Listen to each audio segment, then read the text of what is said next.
మన త్రిమూర్తులకి శక్తినిచ్చింది మణిద్వీపమేనా? ప్రతి కల్పంలో సృష్టి ఒకసారి ముగిసి మళ్ళీ కొత్తగా మొదలవుతుంది.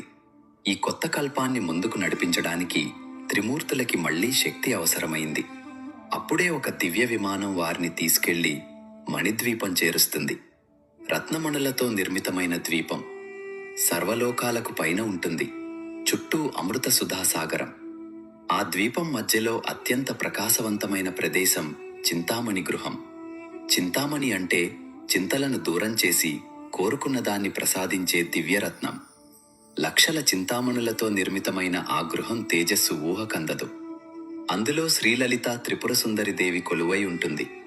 ఈ సృష్టికి మూలమైన మూల ప్రకృతి ఆ తల్లి.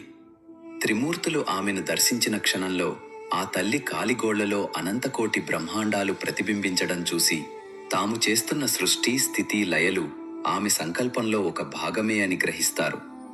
సృష్టి సాగేందుకు దేవి మూలమంత్రం ఉపదేశించి కార్యాలు సజావుగా నడవాలని బ్రహ్మకు సరస్వతి, విష్ణువుకు లక్ష్మి, శివుడికి గౌరీ, తనలోని అంశాలైన ఈ 3 శక్తులను తోడుగా ప్రసాదిస్తుంది.